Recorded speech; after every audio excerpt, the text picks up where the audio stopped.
Hey guys, सो बहुत लोगों का सवाल होता है रिगार्डिंग शरिया कंप्लायंट मतलब के Islamic investments. Beautiful thing about Pakistan का जो इन्वेस्टमेंट स्कोप है, इसके हर तरह के इंसान के लिए कोई ना कोई प्रोडक्ट है। तो सबसे पहली चीज़ we need to understand about investment, इसके आपके पास बहुत ऑप्शंस होते हैं in the mutual funds, ranging from completely low risk to very high risk, right.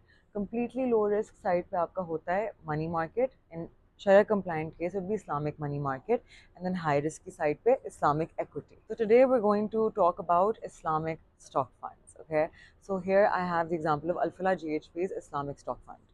So here's the Islamic stock fund. The return month June benchmark was 2.35%, and Al Falah GHP Islamic stock fund gave 3.68% return. तो आपके पास historical benchmarks और returns भी आए हुए होते हैं। Over here you can see the top 10 holdings of the previous month, and यहाँ आपको नजर आता है कि कितना परसेंट invested है in each of those stocks. तो Sharia compliant equity किस तरह से decide होती है? There is a board for this that decides कि parameters क्या होते हैं Sharia compliant investment के लिए. Companies cannot take interest financing more than a certain extent. उसके अलावा आपकी debt to equity ratio can't exceed a certain percent. उसी तरह there's lots of parameters जिसके basis पे these companies they are Sharia compliant companies जो available होती हैं पाकिस्तान स्टॉक एक्सचेंज में।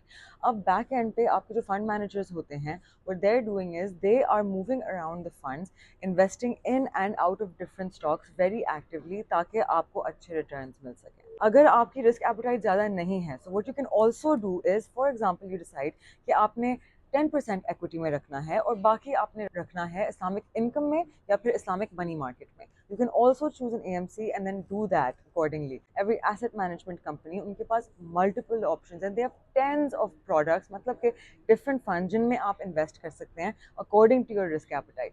तो आप at the same time equity exposure भी ले सकते हैं, and you can even keep yourself safe from risk by investing in Islamic income and Islamic money market. Just remember, आप जो भी इन्वेस्टमेंट करते हैं, make sure that the company is registered with SECP. Make sure that they fall under the regulatory authorities in Pakistan, because इस side पे आपके साथ कोई स्कैम नहीं हो सकता।